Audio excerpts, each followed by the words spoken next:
আপনাদের কাছে? অনেক কিছু। ভক্ত সুদামা ভগবানের খুব প্রিয় ভক্ত ছিলেন। এমন ভক্ত জগতে আর দ্বিতীয় মিলাতে পারবেন না। ভগবানের সখা ছিলেন। কিন্তু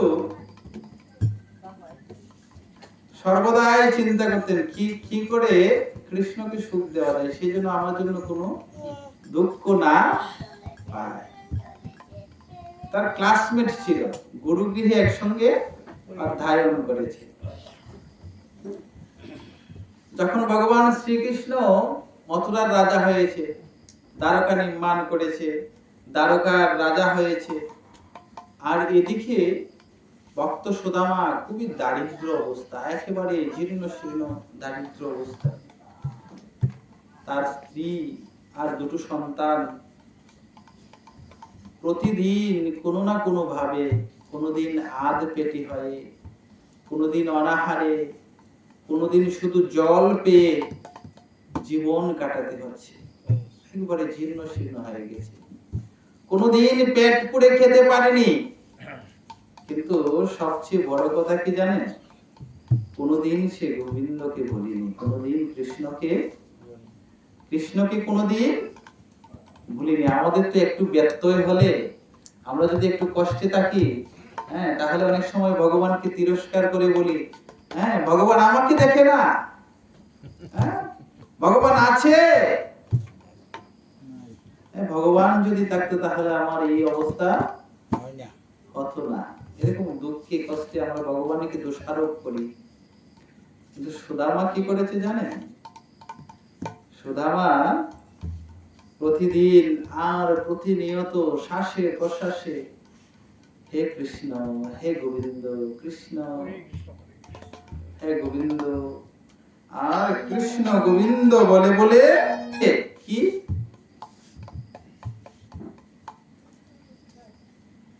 একদিন কি হয়েছে জানেন? এরকম ভাবে চলতে চলতে কোনদিন অল্প এতটুকু পায়, কোনদিন এতটুকু পায়। দাদি ছেলেদেরকে নিয়ে আর স্ত্রী নিজে যতটুকু পারে গোবিন্দকে নিবেদন করে যতটুকু পায় সেটুকু দিয়েই উদর পূরণ করে আর গোবিন্দের নাম জপ করে ভজন করে। একদিন কি হলো, অনেক দিন হয়ে গেল তেমন কোনো ভিক্ষা পায় না। কি করেছে? অল্প ভিক্ষা অন্ন পেয়েছে। আর সুদামা পত্নী সেই অন্নটুকু যখন রন্ধন করেছে, এতটুকু হয়েছে, ছেলেদেরকে আর স্বামীকে অল্প অল্প করে দিয়েছে। হাড়িতে আর নেই, কিছু অন্ন লেগে আছে হাড়িতে। মা বাবার হলো সব থেকে বড় শান্তি কোথায় জানেন? মা তার সন্তান যদি পেট পুড়ে খায়, তাহলে মায়ের এর থেকে শান্তি আর কোনো কিছু নেই। মায়ের শান্তিটা হলো তার সন্তান আজকে ভালোভাবে খেয়েছে কিনা। তার সন্তানটা আজকে খেতে পারেনি, মায়ের ঘুম হবে না। তো মা তার সন্তানের পাতে অন্নগুলো দিয়েছে, স্বামীকে দিয়েছে, আর অন্ন নেই, কিছুটা লেগে আছে। লক্ষ্য করুন, ওই যখন অন্ন নিবেদন করে বসেছে, এখন মুখে দেবে, বাইরে গাভী মা বাঁধা ছিল, সে হম্মা করে আওয়াজ করেছে। তার মনে হলো যে খাবারের অগ্রভাগটা তো গোমাতাকে দিতে হয়। আমাদের নিয়ম আছে সনাতন ধর্মে যে খাবারের অগ্রভাগ অর্থাৎ প্রথম কিছু ভাগ গোমাতাকে নিবেদন করতে হয়। যখন দেখলো আরে গোমাতা, তাকে তো সেবা দেওয়া হয়নি, অল্প অন্ন, সে অন্নটা নিয়ে সে গোমাতাকে সুদামা দিয়ে দিল। এসে কিছু অন্ন লেগেছিল সেটা পেয়ে আর জল পেয়ে উদর পূর্ণ করলো। আর স্ত্রী এরকম ভাবে সুদামার দিকে চেয়ে আছে। স্বামী যেমন ধার্মিক, স্ত্রীও পতিব্রতা ধার্মিক। স্বামীর কোনো কাছে সে বাধা প্রদান করবে না, স্বামীর কোনো ধর্ম পথে কাজে সে কোনোদিন বাধা প্রদান করবে না। পরের দিন কি হলো, আবার সেই অবস্থা, অন্ন নিয়ে বসেছে।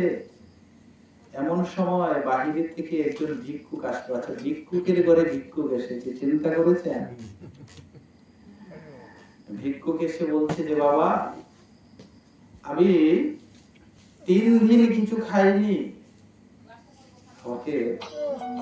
আমাকে কিছু অন্ন দেবে? হ্যাঁ, আচ্ছা, ওই অন্দাজের তো নেই, স্টেপ ট্যাবলেট দিয়ে দে।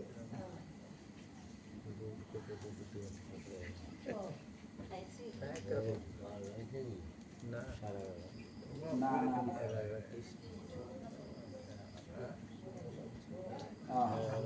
অন্য কোনো ওষুধ দিস না।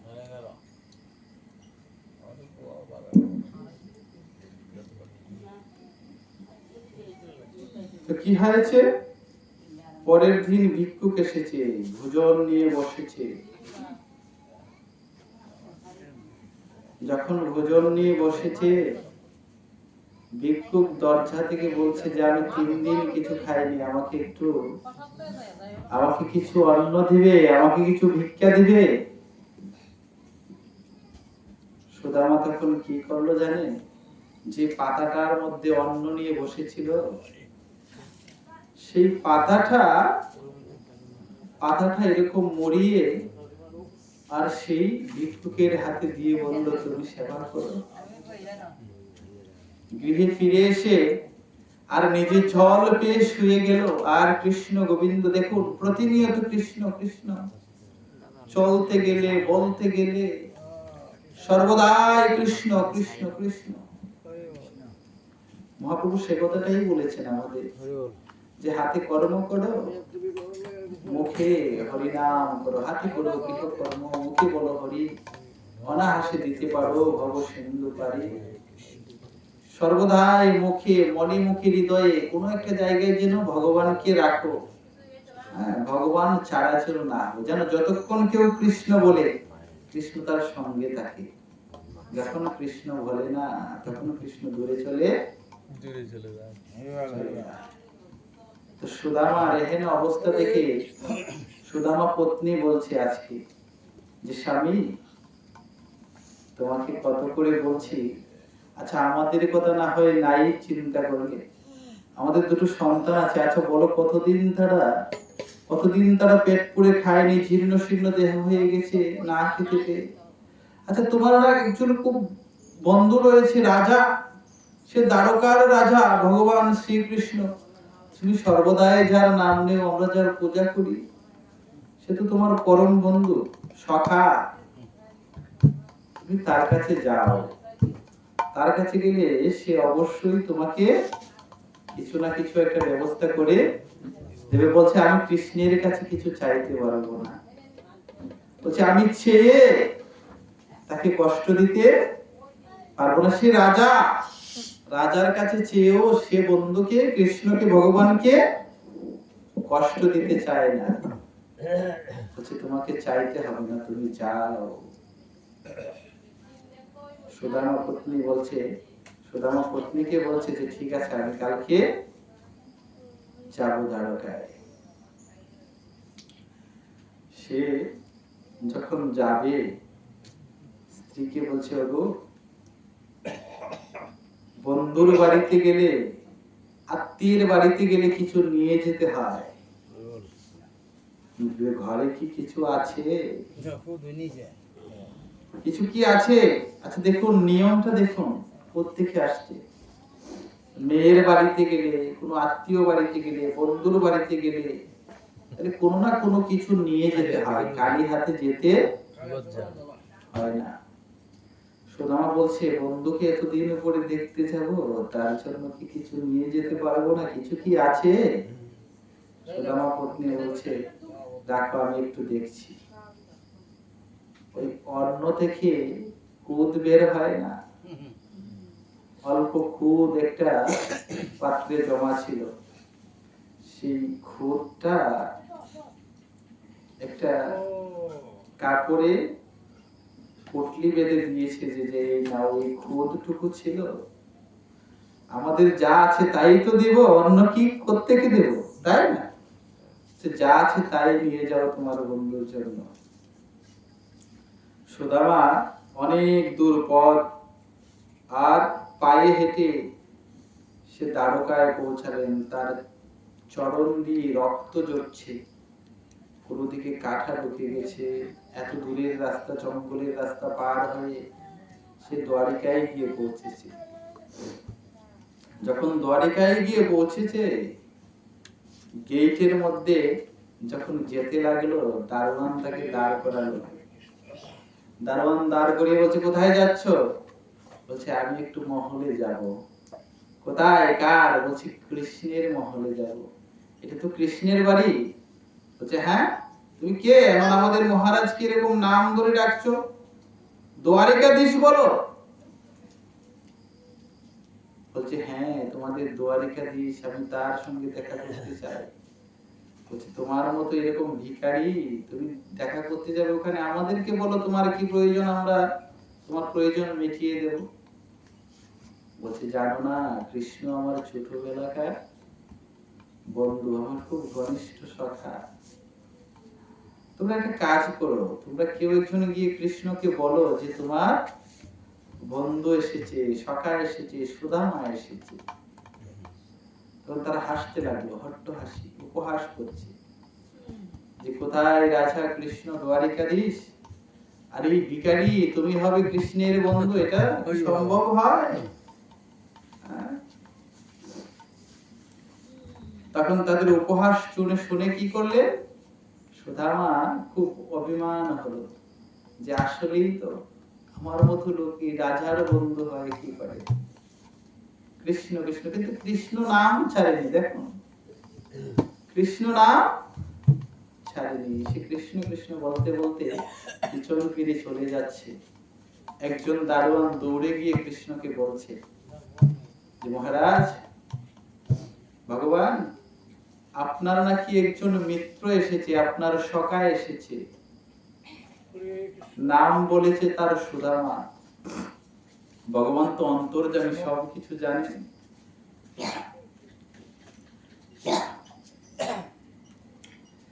তিনি যেই শুনেছে কে সুদামা এসেছে, ভগবান সঙ্গে সঙ্গে ওনার রাজ সিংহাসন ত্যাগ করে রাজ সিংহাসন থেকে লাফ দিয়ে নেমেছে। নেমে সুদামা সুদামা বলে তিনি দৌড়তে লাগলেন। ভগবান আজকে দৌড়ে যাচ্ছে, কোথায় আবার সুদামা?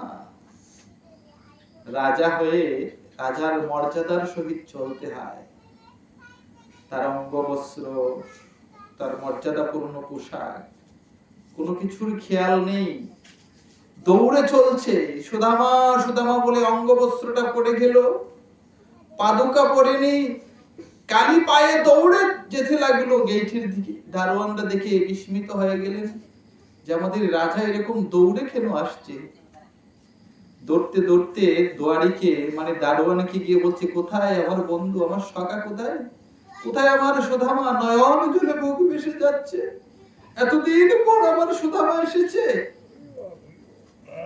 বলছে, সে তো এখানেই ছিল, এইদিকে যাচ্ছে। দৌড়ে দৌড়ে যাচ্ছে, সুদামা সুদামা, একটু দাঁড়াও সুদামা। দূর থেকে সুদামা শুনতে পেলেন, ঘুরে দাঁড়িয়েছে। ঘুরে দাঁড়িয়েছে, এই মুহূর্তে ভগবান দৌড়ে গিয়ে সুদামাকে আলিঙ্গন করে ধরলেন, বুকে জড়িয়ে ধরলেন। সখা, তুমি এসেছো, চলে যাচ্ছ কেন? চলে যাচ্ছ কেন? তাকে সেখান থেকে রথে করে মহলে নিয়ে গেলেন। ভগবান যে সিংহাসনে বসেন, সেই সিংহাসনে সুদামাকে বসালেন। সেই সিংহাসনে বসালেন, বসিয়ে তার যারা পটরানী ছিল, রুক্মিণী, সত্যভামা, জাম্বুবতী, তাদেরকে বললেন যে জল নিয়ে আসো, পাত্র নিয়ে আসো। আমার বন্ধুর পাদপ্রক্ষালন করতে হবে। আজকে চিন্তা করে দেখেছেন, চরণ কানা যখন ধরেছেন সুদামার, ভগবান ভক্তের চরণ পাদপ্রক্ষালন করে নিয়ে কখনো সম্ভব হয়? সিংহাসনে বসিয়ে চরণ কানা যখন দেখেছেন কোনো দিকে কাটা বেঁধে আছে, কোনো জায়গা কেটে গেছে, কোনো জায়গা দিয়ে অল্প রক্ত ঝরছে, দেখে ভগবান নয়ন জলে ভাসতে লাগলেন। আর সেই নয়নের জল সুদামার চরণে পড়ছে। পাদপ্রক্ষালন করে খুব সুন্দর করে চরণ মুছিয়ে সিংহাসনে বসিয়ে খুব সুন্দর যত্ন করতে লাগলেন। তাকে সুন্দর সুন্দর ভোজন দিলেন। পরক্ষণে ভগবান একটু স্থির হয়ে হাস্যরস করতে লাগলেন। বলছে যে সখা, সবাই কেমন আছে? বাচ্চারা কেমন আছে? তোমার স্ত্রী কেমন আছে? বলছে সকলেই ভালো আছে। বলছে আচ্ছা, তাহলে আমার জন্য কি কোনো কিছু দিয়েছে? ভগবান তো সবই কিছু জানেন। বলছে আমার জন্য তোমাকে কিছু দিয়েছে, আমাকে দেওয়ার জন্য? সুদামা তখন কি করলেন, পুটলিটা এখানে ছিল, সেটা নিয়ে এরকম করে লুকিয়ে ফেললেন। যে এত বৈভব দ্বারকার রাজা, তাকে এই ক্ষুধির পুটলিটা আমি কেমন করে দেব? কেমন করে দেব? লুকিয়ে নিলেন। সখাদের সঙ্গে সখার সম্পর্ক কেমন হয়? সুদামাকে জড়িয়ে ধরে জোর করে ভগবান এই পুটলিটা নিয়েছে। দেখি দেখি কি দিয়ে দিয়েছে আমার জন্য। কি দিয়েছে? পুটলিটা খুলে এই কুধর্ম আমার জন্য এ দিয়েছে, তার তন্ডুল দিয়েছে। কখন ছোটবেলায় সখাদের সঙ্গে এমন তন্ডুল খেয়েছিলাম জানো? এই বলেই এক মুষ্টি নিয়ে আর তিনি বদনে দিয়ে আস্বাদন করতে লাগলেন। জগতের সবচেয়ে দামি মিষ্টান্ন যদি কাউকে দেওয়া হয়, এমন করে কেউ আস্বাদন করবে না। সেই কোদ ভগবান এত আস্বাদন, এত সুস্বাদু মনে করে আস্বাদন করছে।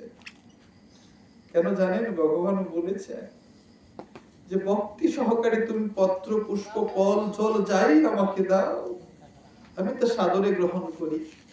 56 প্রকার ভোগ দিলেও যদি ভক্তি না থাকে, তাহলে আমি তা গ্রহণ করি না। আর এই কুধন্য যদি তুমি আমাকে দাও, আর তোমার হৃদয়ে যদি ভরা ভক্তি থাকে, তাহলে আমি তো সাদরে গ্রহণ করি।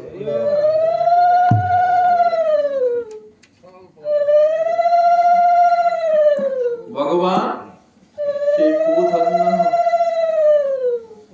কুধন্য তিনি গ্রহণ করতে থাকলেন। কি বলছে জানেন? এক মুঠি খুদে ভগবান জগতের সমস্ত বৈভব সুদামার ভাগ্যে দিয়ে দিয়েছেন। আরেক মুষ্টিতে তিনি একবারে ব্রহ্মলোক পর্যন্ত সমস্ত লোকের সৌভাগ্য আর সুদামার ভাগ্যে দিয়ে দিলেন। তৃতীয় মুষ্টি যখন নিয়ে দিতে, তৃতীয় মুষ্টিতে তিনি ওনার গোলক দাম, বৈকুণ্ঠ দাম সুদামাকে দিয়ে দিতে চাইছেন। তখন রুকমণী মা লক্ষ্মী দেবীর অবতার, তিনিও তো অন্তর্যামী। তিনি যখন আহারি ভগবান তো এখন আমাদের টাকার জায়গা পর্যন্ত সুদামাকে দিয়ে দিচ্ছে, তখন তিনি ওই বাকি তন্ডুল তাতে ধরলেন যে প্রভু আপনি শুধু আস্বাদন করবেন, আমাদেরকে দিবেন না। সকলে মিলে সেই দিন এই সুদামার সেই তন্ডুল খুব সুন্দর করে আস্বাদন করলেন। কয়েকদিন সেখানে সুদামা তাকিলেন, কিন্তু ভগবান অপেক্ষা করেছেন সুদামা আমার কাছে চাই কিনা, সুদামা কিছু আমার কাছে চাই কিনা। কিন্তু সুদামা চাইলেন না।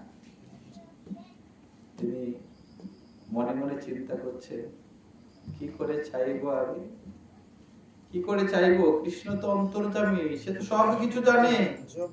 ভগবান তো সকলের মনের কথা জানে, হৃদয়ের কথা জানে।